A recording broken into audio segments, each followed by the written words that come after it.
So what's the Get Down? Hip hop cultural lifestyle show.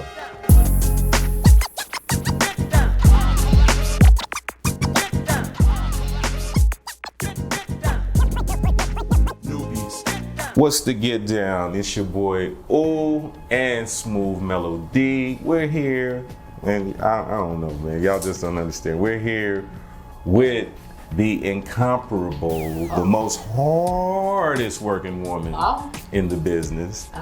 You know, Mrs. Dynamite. Miss Porscha Coleman. Hey, what's going on, y'all? I love it. That was a good intro. Welcome. I mean, think about it. You have to have your own theme music. So we wanted to make sure you had your own theme music with that one. There you go. That's what I'm talking about. They don't know. In my head, like I know the song of my theme music. I know Smooth knows the song that I would have as my theme music, but I'll tell y'all in a little bit what the song is. I want y'all to try to guess what that could be, and then I'll tell you, and you're probably gonna be like, what? No way. I already know you will. So how you been though? I've been good. It's been like 5 months of like, what is going on in the world? But you know, at some point you gotta figure it out and say, all right, this is what's happening and roll with it. So I've taken a lot of time and been really creative. Like I said, you've gotta really figure out ways to be self-contained right now, especially with the way things are going. Entertainment is technically shut down. Some stuff is coming back, but at the end of the day, it's not gonna be the same. Like I've had 3 Zoom auditions, call back for a commercial on Zoom. But wait, before you go further, what was that like though, just from the Zoom standpoint? Oh, different, but I actually really liked it. It was like the night before they sent you the actual audition so you could prepare for it. So that never happens at commercial castings. Usually you get it right before you walk in the room and you're like, okay, what do I gotta do? So to have it a day before and to know that you log on at a certain time, wait a little queue, and then it's your turn. I love the control. I had no shoes on, had my outfit from here up. It was great. I was like, this is good. No Hollywood traffic. It was good. It really was. It's gonna be different now that stuff is coming back, because they already said some stuff is just gonna be Zoom until it's the day of filming. So we're kind of going through that right now with this other show that I'm on. So I have my first Zoom table read tomorrow. So is it the comfortability that you like about the Zoom readings or the Zoom auditions, or is it more of, I don't have to drive in this LA traffic? Oh, it's more that. To me, either way, if you're not comfortable in front of a camera, you ain't gonna make it. So I'm comfortable in any setting, no matter where it is, but the fact that I could control, you know, getting up, knowing all I gotta do is flip the camera on and log in, it was so easy. It wasn't the whole preparation of an hour beforehand where you gotta get things together. You gotta plan on where you're gonna park. You gotta make sure, you know, what time zone for the meters. Like, it's a lot if you live in LA. And I'm born and raised out here, so I'm used to it. But at some point you get like tired when they have a 4 o'clock casting right in Santa Monica. Knowing good and well they could have had you audition earlier, but it's late. And you just have to plan around all that kind of stuff. So now it's like, playing around logging on Zoom, that's easy. So I like it. But see, now that you've taken more control of a lot of the things that you do, ownership and stuff like that, how does that work out during, you know, this time? Like you said, these 5 months have been, man. It's been good. Like I said, I built a home studio. I got a closet that I converted, and it's a padded vocal booth. It's a whole studio. I engineer myself in there, so I have a lot of voiceovers that I do, and I can hop right in there. Mic is here, hit it, and I'm sending mastered demos of stuff. Like, it's amazing. So I think even though that was where I was going, I really had a chance to just do it now that I had nowhere to go. You know, because in LA, there's always somewhere to go. So, you know, you get tired of going to meetings, or you have to go, you know, to events or red carpets. And this point now, it's just like, oh, I can just sit here and actually plan to do this, right? It's been good. For the first 2 months, it was confusing though, I'll tell you that. It was like, what do you mean I don't have any auditions? Like, I don't understand. There's no red carpets to go to. Like, you know, stuff was just literally shut down. And then the stay-at-home order. So, like I said, at first it was weird, but now I got the hang of it. And if you haven't got the hang of it, then you need to.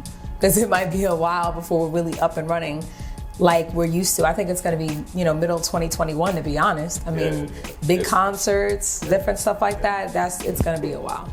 So I'm back on this whole, you're engineering yes. and you're doing, so we gotta see some photos of this whole new studio. Right, I got you. Is it sparkly and all of that? No, it's not sparkly. I know, right? No, I'm all about the glitter. I am all about the glitter. No, it's not sparkly and glittery, but I will tell you, it's magically lit up. Oh. I'll tell you, it's only one light because I have Alexa controls pretty much my whole house. So if I say Alexa light blue, light's blue. If I say Alexa light red, it's red. I say if it's green, any color I want it to be, any mood. So it's perfect for what I want it to be. Like I was doing something earlier and the color was red. I'm like, let's do this red. And then, the other day I was like, I smell some money. So it was great. You know what I'm saying? It just depends. So it's been really cool getting used to being self-contained. I've been that way anyway. I mean, anybody that really knows me knows how tech I am. I've always been doing my own reels. For over 10 years, I've edited my own stuff. I've mastered things. I've done that. And I really am the computer nerd. Like, it's like people think, I don't look like a computer nerd, but I'm quick to open a computer just to put it back together and figure out where stuff goes. I built like 2 of these consoles in my house. Like, I'm really that girl. Actually, yeah. So, is Porscha Coleman saying that she's a geek? Is that what? Yeah, I am. Like, I really am, because I like, and that's sad they call geeks like tech people, but it's like if I'm techie, if I know computers, if I know phones, softwares, and all this stuff that's considered nerdy, then yes, I am exactly that girl. I got the swag. So this is really. But I'm saying. It's a bunch of the swaggy nerds. All right, absolutely. But here's the difference, though. It's like, does a nerd like do something like that and then twerk? Probably not. But see, I'll give you that. At least you know what I'm saying, so that I make up for it.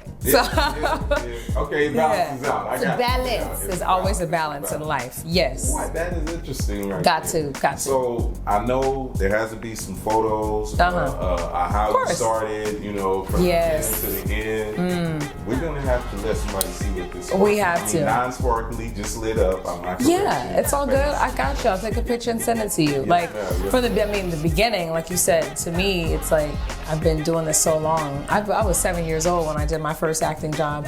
So this has been a long time in the making, full of stuff. I mean, I was singing and dancing at the age of 5. Actually, earlier. I mean, my mom, if she was right here, she'd say, oh no, she was singing in her car seat at 2 years old to Anita Baker, Charlie Wilson, all these people. And she was like, you could sing and remember lyrics before you could even really talk. Like, I was always just wanting to remember lyrics. Like, and even now when I really think about it, I know so many songs. I'm talking about top to bottom, ad-libs, keys, everything. Like, I've just always been that kind of retainer of information. And I think that's what really helps you in the acting world, because if you have to remember lines and hit a mark, and then you got to remember, what the next scene is and how to carry it over. It's like, it's a lot of work, but memory is where it first starts. If you can't remember your line, yeah, you might want to find something else to do. Ooh. It's like, you have to find what works for you. I mean, I don't know. I feel like if I was to quit today, I think there's one profession that I think I might thrive in, just because I've booked several roles as this kind of character. I've had a wide variety. I'll tell you the variety. I've had the variety from being a drug addicted mother all the way to the love interest girl. But the one that I get cast for quite often is the role of a stripper. So you know what I'm saying? I feel like I know where my calling is. If I just say, you know what? Industry shut down. It's about time to hit the pole. Technically, OnlyFans is moving right now. Like, so many people are on it now. It's like, I mean, I know a ton of friends that are on it. So I know a couple of them I subscribe to just to see like what's happening. And I've seen, honestly, a variety of stuff. It's really not all nudity and stripping. Not 99.9%. But there is a 1% in there where it's like, oh, that's nice. Okay, that's not too bad. But I'm talking about people that I was surprised to see stuff from. I was like, oh, word? Yeah, like, yo, Instagram is one way. Yeah. Go to their OnlyFans. I'm like, I'm doing this. Like, oh. Like, it's a whole new ball game. I think now there's really like no limits or no restrictions on certain stuff. I don't even know if there's really going to be judgment. If this stuff goes on for another year, people start going to OnlyFans and doing whatever they want to do for fans that are really fans of theirs. what are people gonna say and do? You know what I'm saying? It's like a long time ago, 30 years ago or 20 years ago, someone that had, you know, a porn tape and that had this kind of reputation would have never turned into a billionaire. You know what I'm saying? Because they judge stuff like that. So now you got to think of the wave of how stuff is going. It's like, okay, so strippers are winning and these kind of people are winning. It's like, do what you got to do to get ahead is what it seems like, you know? So listen, if you have a fan base and audience, do what you do. You know, anybody to me that's going to buy your brand and your product, that is a fan, truly.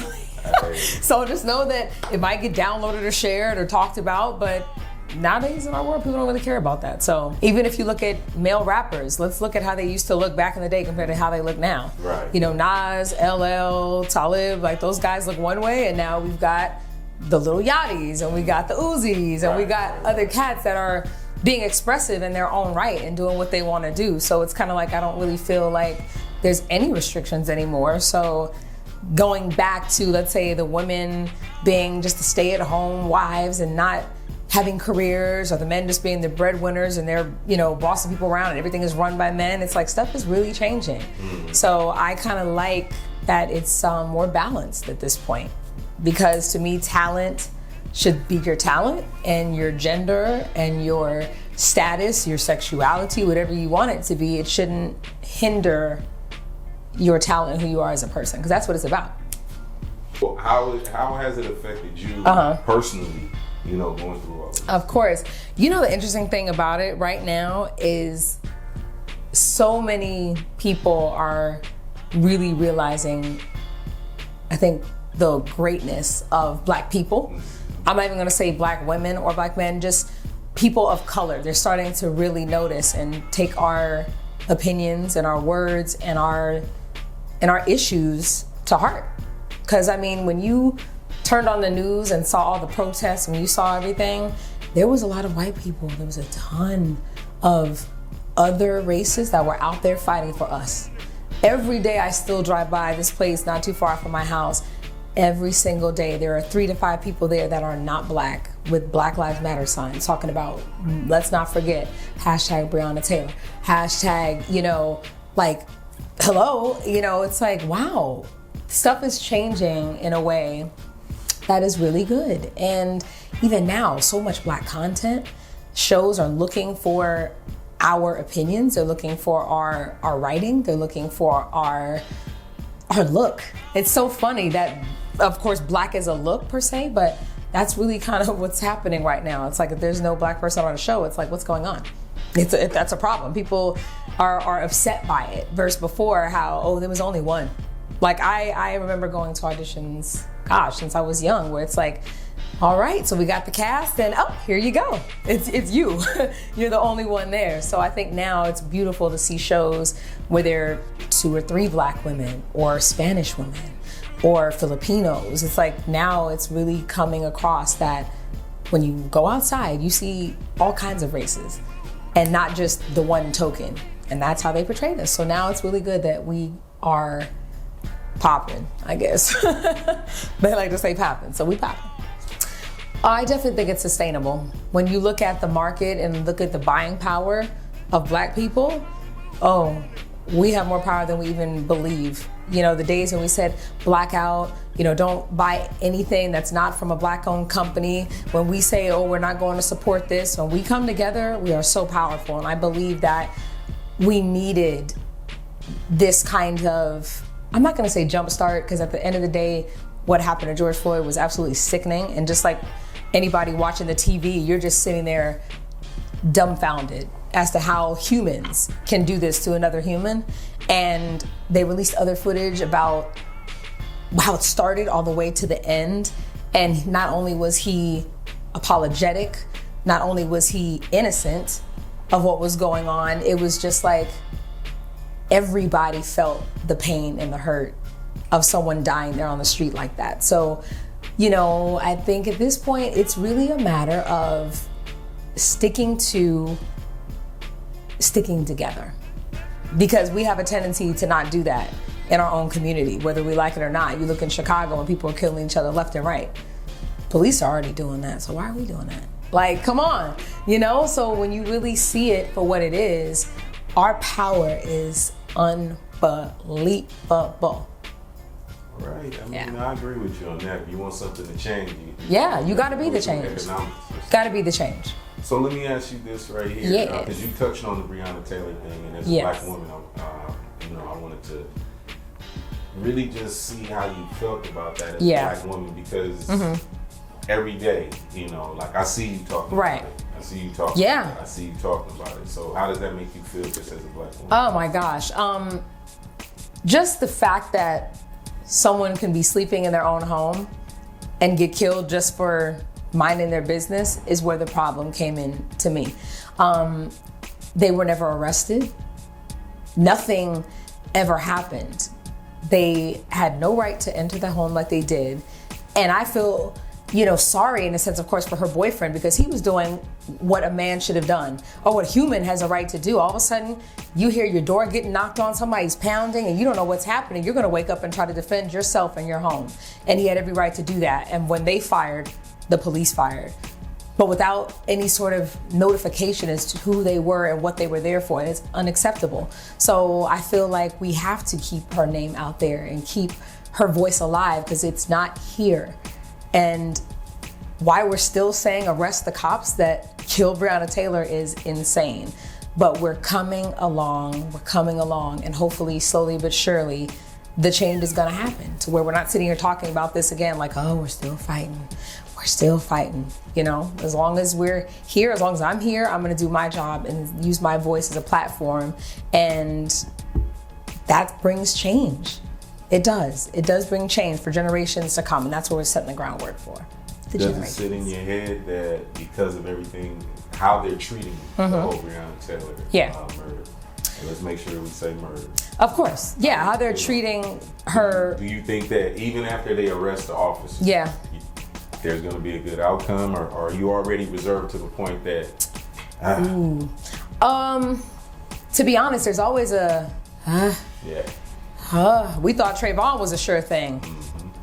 I mean, we thought a lot of cases were a sure thing, and sure enough, it didn't go our way. But when you see what happened to George Floyd and Breonna Taylor, we're fighting for it to change. So all I can do is sit here and say, I hope and pray that the stuff will be different. And it's not the same like, not again. Yeah. But you have to think positive and you have to do your part. And that's why I said every day when people are talking about it, we're posting it, we're keeping her picture alive. Shout out to LeBron James. My gosh, he's been wearing hats, shirts every single day. You've seen these guys on television from teams across the NBA, and they're making it a point to be heard about the disparity and what's happening. All players, not just black players, and I love that. So the more people that are doing it, the sooner that will have change. And I believe that it's gonna happen. It's just a matter of, I hate to say being patient, because patience is hard, especially when there's so many decades, centuries of disparity. At some point you get kind of fed up. Right. But look how far we've come since then, and how much further we will come in another decade, another century. When we're long gone in dust, they can at least look back at today and say, wow, 2020 was crazy, but look at what our great-great-grandmother did and our great-great-grandfather. Like, that's a beautiful thing. So we have to do that while we're here.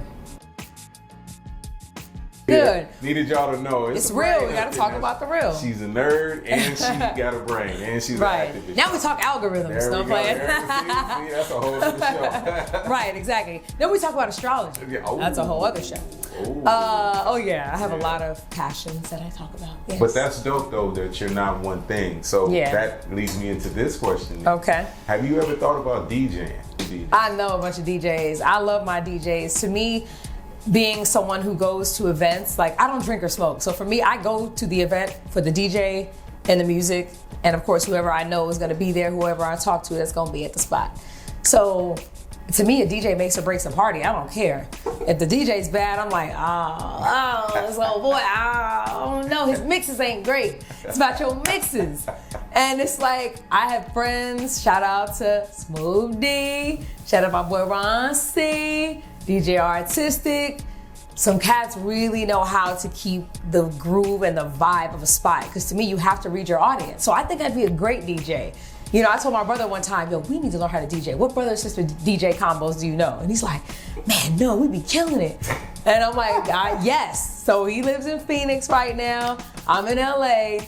But pretty soon we're gonna really do it when we're less, tied up with things and just have fun with it, because I'm all about a vibe when I go somewhere. So I would love to do that eventually. I don't know, Miss Coleman. You talking real strong right now. So are you gonna get? Come on. Are you coming with the 1200s, or are you coming over here?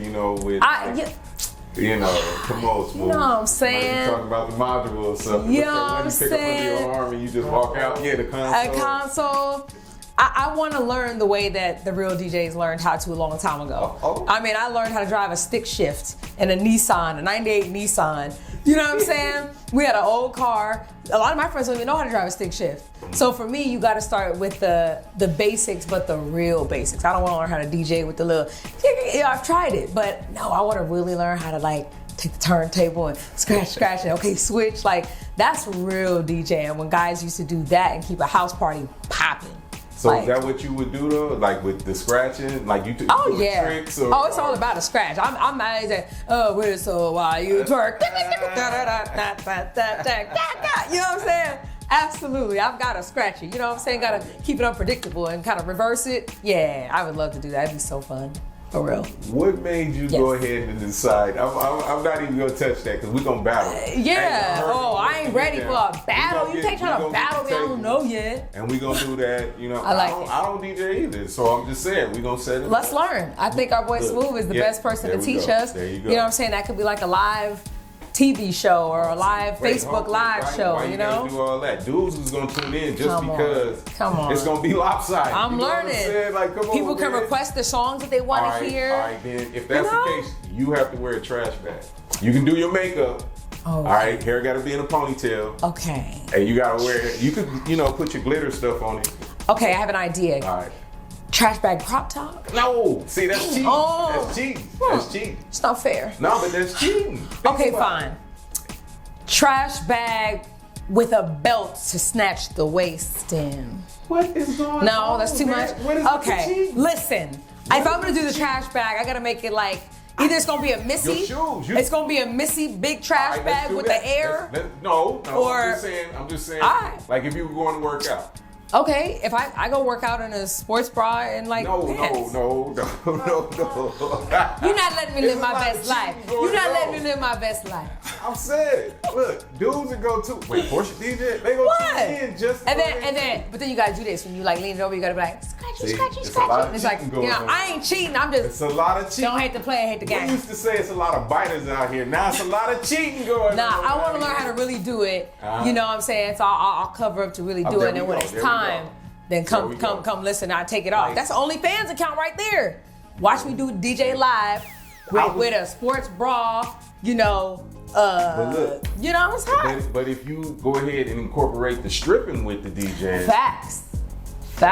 So I start a song, then I strip, and then come back to the. Yo, that's a whole vibe right there. That's a vibe. Subscribe, like, tip. OnlyFans will never be the same. OnlyFans never be the same. Because to me, that's innovative. That is very innovative. Stuff like that is what I would tune in just to see. It's like, what? Yeah. She DJing, but she dancing. Wait, hold up. That's the thing. When they started saying that they had virtual drinks, I was like, insane.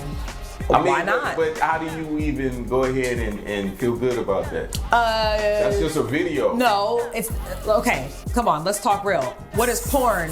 When you watch a porn and log on to Pornhub and all these other sites, they're not standing in front of you, are they? No, they're on your computer, on your phone. Yeah, and you gotta actually. So think about it. To me, think about it. To me, that's way more impersonal. That's way more impersonal than someone getting on an OnlyFans and you're talking to them live back and forth, because you can tip them, you can inbox them, have private chats, all that kind of good stuff. Who wouldn't pay just to be like, yo, I got you a personal strip show? Yeah, that means they talking right to you. That's a lot of marketing though. That's not a lot of marketing. No, if you have 30,000 Instagram followers, even if you take 5,000 of those people, How much is that? Depending on your subscription per month? Nah, if you said $5 a month. I agree. $5 a month. I agree. 5,000 people. And you get tips in the inbox too. I agree. Y'all don't understand. Y'all It's a few of them that keep putting out. They keep showing what they making on Instagram. Oh, it's insane. Like 37,000 a week. It's insane. I know one of my homeboys does it. He's like, oh, I made like 220 last year. I said, oh, huh?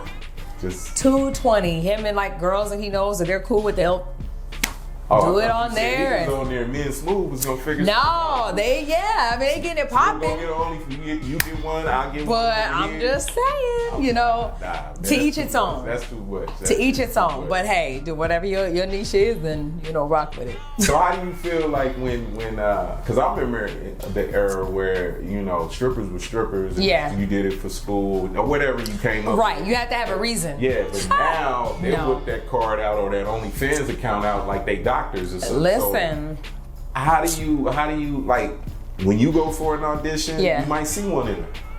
Right.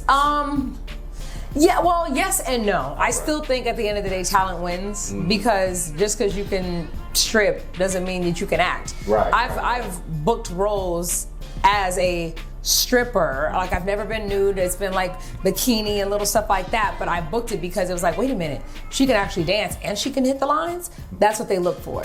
So I don't care if you take a stripper girl off the strip pole and put her into an audition. That don't mean she can act.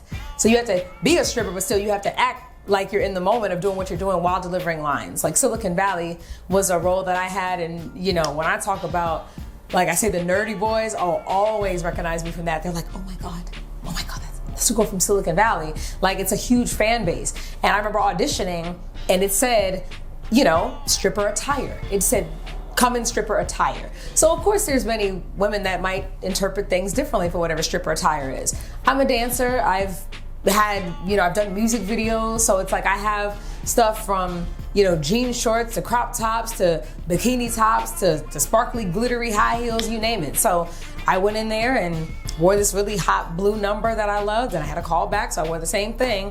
And they called like a day later and said I booked it, and wardrobe called me an hour later and said, so can you bring the same outfit? We love it, just wear that. I said, oh, yep, you got it. So what you saw me in Silicon Valley was my entire outfit. That's how it goes down. Gotta walk in the room. See, that's not the one. She trying to, Which one? Some stuff, Ballers. Oh, yes. But I wasn't a stripper on Ballers. No. But I had a bathing suit on. Talk about that one. Ballers. Yes, John David Washington. John David Washington. Excuse me, brother. I'm gonna have your name correct. It's okay. In the edit. Don't worry about it. It's all good. Shout out to John David too, because he's of course a Los Angeles native as well. Yes, but that was a fun experience working on that show that you've seen on TV for so long. The Rock executive produces the show. You have really talented cast and crew on there that make it what it is. Former athletes that are really now actors are on the show, which is why it's so believable and real, which is, like I said, even though you can come from one thing, you still have to deliver as an actor at the end of the day. And that's what a lot of those guys did. So I had so much fun. The scene was with John David. He's trying to recover from an injury, and I'm the girl that he's having fun at the pool party with. And his pops and his coach comes in like, boy, what you doing? Like, get out of here. And he's like, nah, like he's fighting to keep me in the room. And it was so fun, just that whole day. That house that we shot at in the Hollywood Hills was incredible. That's one of the houses that you want to wake up in. It was so beautiful. But Ballers was so much fun. That was dope. Yeah. That's the one that everybody's like, hey man, ain't that your girl? Ballers. Like, yeah. That and probably I think I get recognized the most from, the top three. Actually, that's tough. Because it depends on what people watch. If they watch music videos and it's like, oh my God, that's the dancer girl from, On Fire or Sexy Lady, Young Berg. Like so many videos I was like the lead in. It's like, okay, people watch videos. That's that era. And then you have the Silicon Valley crew where they're watching that. Then you have people that watch Wild 'N Out. Oh my God, you were on Wild 'N Out as a comedian. And then you have people that watch The Parkers, which is always on. Like once a day, I kid you not, someone's hitting me up and tagging me in pictures and videos of The Parkers. Because I was on there several episodes and it airs all the time. So I hope they bring that show back. If so, then we gotta, come on back for the reunion. Platforms just just licensed all of the black shows. Yes, so, it's Netflix. It's over Netflix is licensed so from One-on-One to Girlfriends to Moesha. Like those shows, as well as the Parkers, are going to be on there. So to me, those are shows that I imagine them trying to bring back. You know, if the cast is healthy, well, alive, and on board, why not bring a hit show back that people used to love and used to watch? Like, it is the time for it, and I'm excited. So hopefully they do. If so, then hey, I'll be back. You know, as we're sitting there telling everybody to go watch the Parkers. Yes. And Ballers. You know, and everything else that she was in. Yeah. Y'all really got to see her in Bounce though. I was kind of surprised. Oh, Bounce TV. But were you on the where you were the comedian? Yes. Have you ever thought about being a real comedian? Funny. I'm funny. Naturally, people always say, "Oh my God, you're just funny."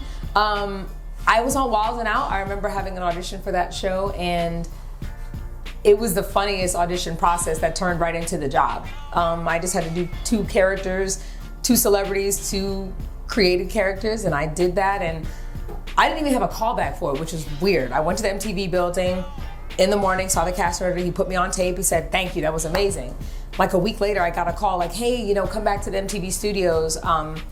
We're just gonna have some run-throughs."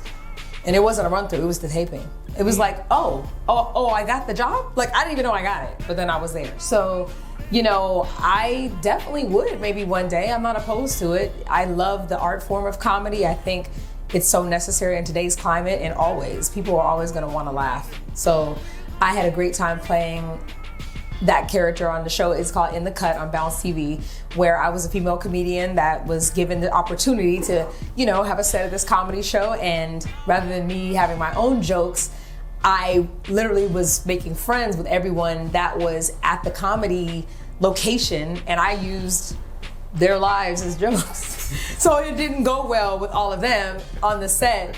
You know, in the character role, of course, I'm talking about, because everything they were talking about is, you know, out of just laughter and jokey jokes I put on stage, and they was like hot. They want to come beat me up on stage. So then they ended up kicking me out from there, saying, "No, you can't come back because you shouldn't have did all that." But you know me, I always be back. You see how you remember all of that? My question is this. Yeah. I'm gonna just put it in a simple box. Okay. What's your favorite role? Favorite role? My favorite role is the role that I'm about to do.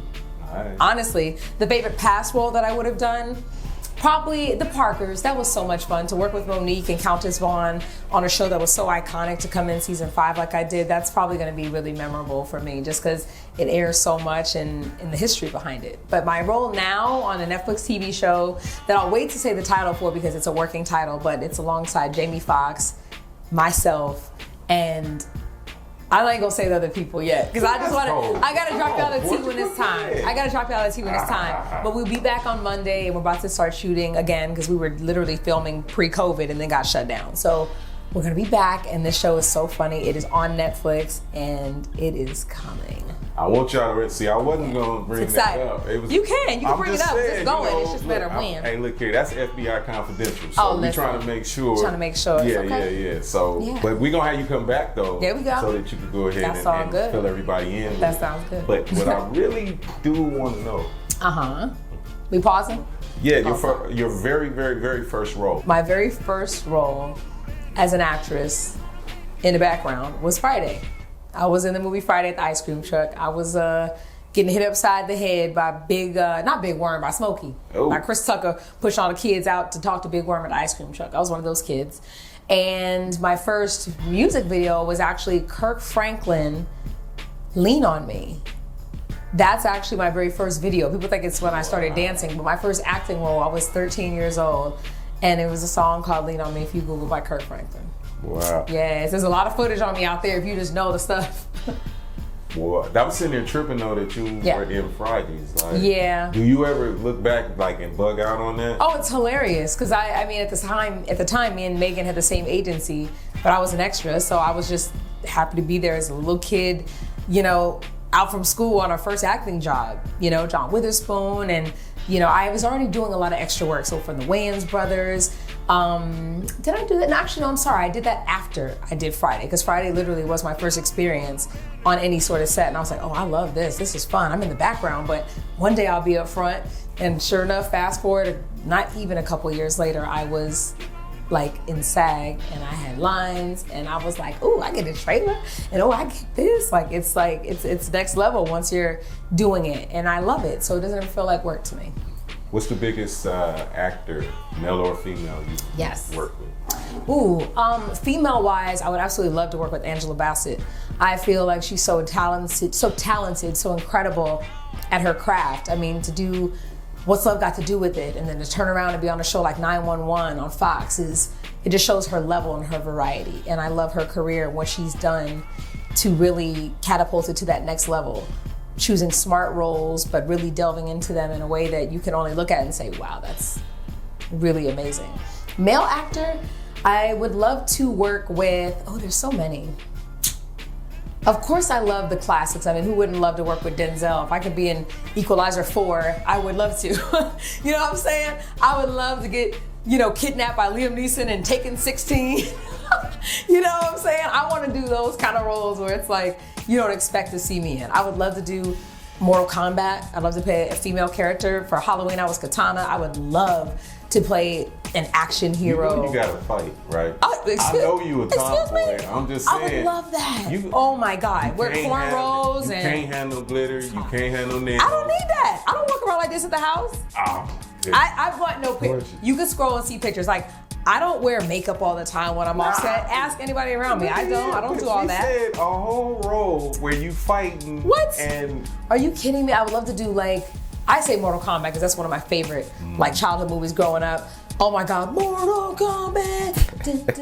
That's my, you know what I'm saying? I love character. Let's see where you are. Oh, come on. You got Goro. You got Scorpion.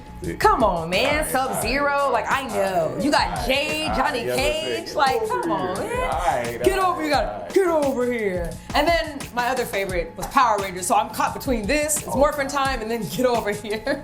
What was it about the Power Rangers? Oh my God. What was it about the Power Rangers? Was it more that it was more theatrical or what? No, it was everything about the Power Rangers. That was one of my other roles that I loved being on as an extra. And I actually had a crush, and it's so funny, he's a friend of mine now. I had a crush on the Black Ranger, Walter Jones, the Black Ranger. I was like, oh my God, he's so cute. But I mean, from Kimberly, Billy, Tommy, I was just a Power Ranger fanatic. I would have to go home just to watch Power Rangers. I've had auditions, my mom would be like, we're gonna tape it on VHS, you'll be fine. I'm like, no. I want to see Power Rangers. So, I would love to do stuff like that where I could play, that chick, in a movie. All right, we're gonna have to start making some calls about that. We gotta get call the Fast and Furious people too, because I want to drive a car real fast. My name is Porsha. Stop playing. What? Yes. Why not? Wait, we didn't see you drive, Porsha. Quit playing. Listen, I drive amazingly well. I've had no accidents. I drive a Volkswagen. Wait. Why do you have your interview voice on to go ahead and explain I'm just saying. To explain this part of the whole interview. Because I'm a good driver. Ask anybody I'm around. I'm a great driver. I'm just saying, I'm working my way up to Porsche level. So pretty soon I'll have my Porsche, roll up, have Porsche on the license plate with the Porsche, you know what I'm saying? Porsche and a Porsche. It only makes sense. You know what I'm talking about? That's what she's going to be doing as a Mortal Kombat character. Absolutely. Oh, I can't wait. As a voiceover actress, how was your experience working on a video game? Oh my God, amazing. That, I'm not going to say it happened by accident because nothing happens by accident, but I remember my commercial agency had an audition for me. It was for a video game, the first time I even auditioned for one, and they wanted someone, my height, my look to be the character, the body of a particular character, but they love my speaking voice. So they wanted my voice and my silhouette basically for it. So I remember auditioning, had a callback for it, but I didn't get it. So I'm like, okay, well, that's fine. A callback first time going out for something like this, that's amazing.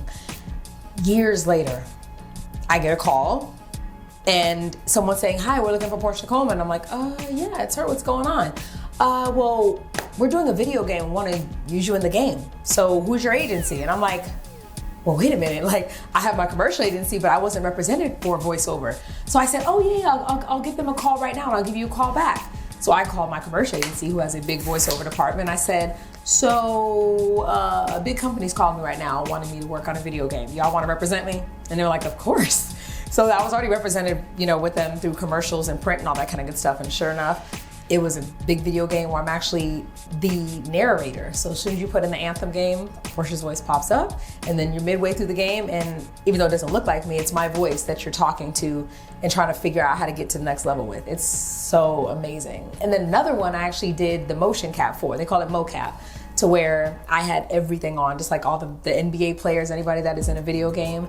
had everything on, and it's nuts because it's like a whole headpiece that's nothing but like cameras all around you. So every movement that you have, they're capturing everything.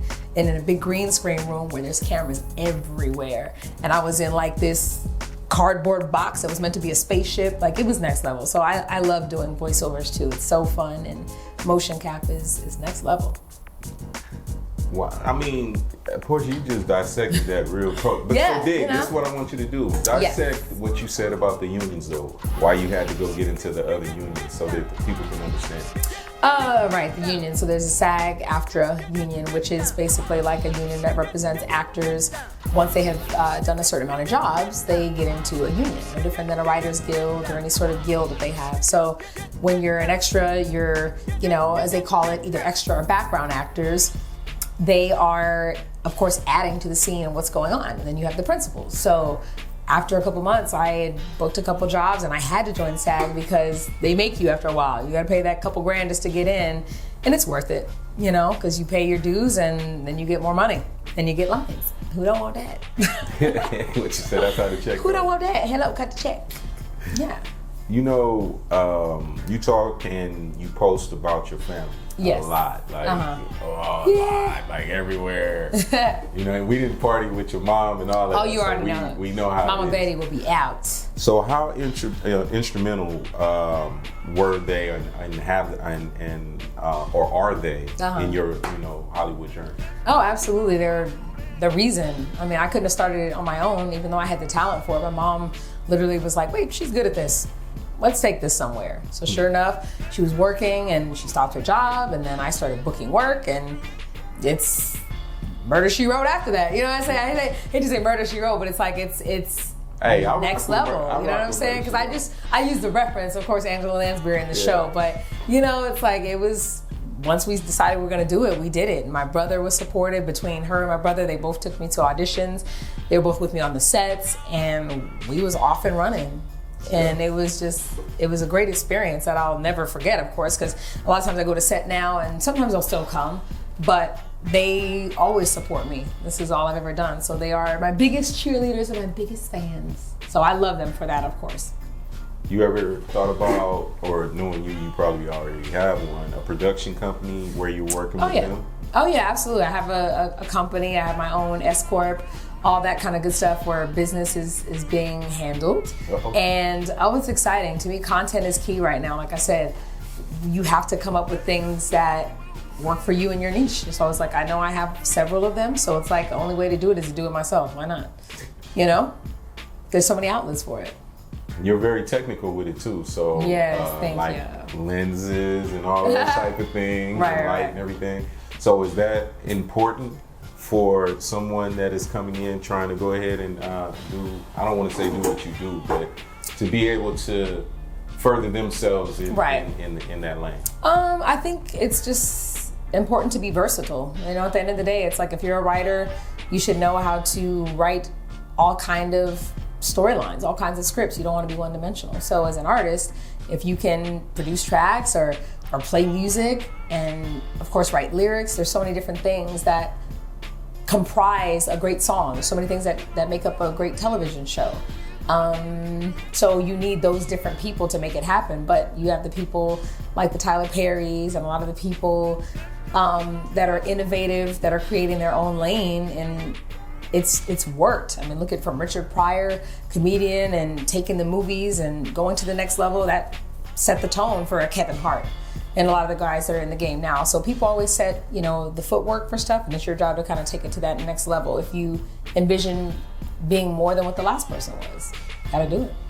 Before I let you get out of here, the music, you keep teasing, but when are you gonna go ahead and let it come on? I got it very soon, not even in a couple months. I got a lot of music that I've been working on, so excited about it. A couple remakes of songs, that's super exciting. So go to my website, PorschaColeman.com. Follow me at Porscha Coleman, Twitter, Facebook, Instagram, LinkedIn, Snapchat. MySpace, if I remember the password, but I wouldn't count on me getting logged in anytime soon. But everywhere else, just follow. MySpace was the truth. You playing? MySpace was the truth. My top 8 was me playing. So but shout out to y'all though. What other merch, products, or any of those things does Miss Coleman have? Oh, all that's coming. Lip gloss. I definitely want to have crop tops. You know what I'm saying? I just gotta. What I love are crop tops and lip gloss. So that's gonna be my brand. Crop tops and lip gloss coming to you very soon.